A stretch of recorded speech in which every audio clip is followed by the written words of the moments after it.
الحمدللہ وحدہ والصلاة والسلام علی من لا نبی بعدہ اما بعد فاعوذ باللہ من الشیطان الرجیم بسم اللہ الرحمن الرحیم من صام رمضان وایمانا واحتسابا غفر له ما تقدم من ذنبه صدق اللہ وصدق رسولہ النبی الکریم۔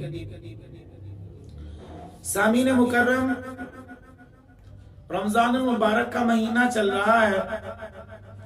میں نے آپ حضرات کے سامنے نبی کریم صلی اللہ علیہ وسلم کی ایک حدیث مبارکہ تلاوت کی ہے۔ آپ صلی اللہ علیہ وسلم نے ارشاد فرمایا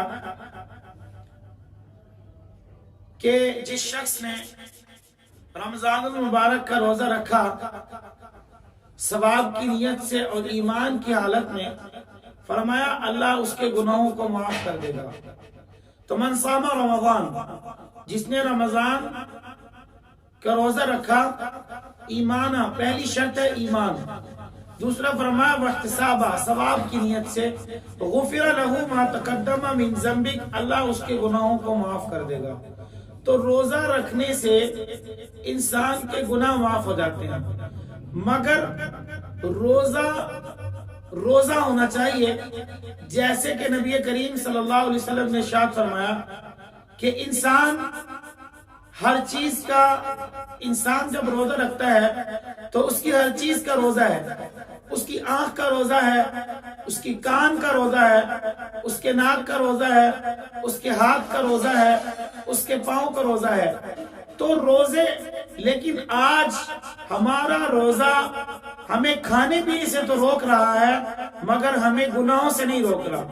ہماری آنکھیں غلط استعمال کر رہی ہیں، ہماری آنکھیں غلط جگہ پر اٹھ رہی ہیں، ہمارے ہاتھ غلط چیزوں کو پکڑ رہے ہیں اور ہم مختلف قسم کے گناہ کر رہے ہیں۔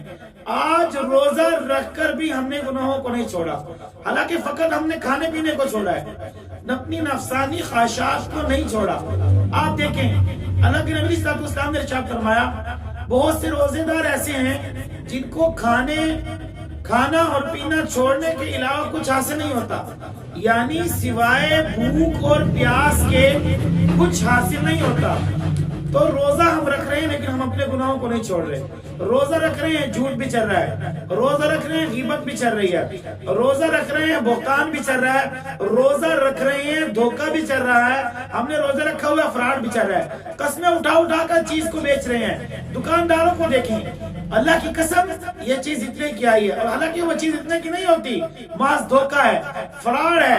تو روزہ ہمیں اس چیز کا حکم نہیں دیتا، بلکہ سال میں اگر ایک مہینہ رمضان مبارک آتا ہے تو یہ ایک پریکٹس کرواتا ہے اس بات کی کہ ہم اپنے گناہوں کو چھوڑیں، ہم اپنے جھوٹ بولنے کو چھوڑیں، ہم دھوکہ دینے کو چھوڑیں، ہم لوگوں کے ساتھ فراڈ کو چھوڑیں۔ فقط کھانا پینا چھوڑ کر ہم سمجھتے ہیں ہم نے روزہ رکھ لیا، ہمیں روزے کا وہ ثواب مل جائے گا، ہرگز ایسا نہیں ہوگا۔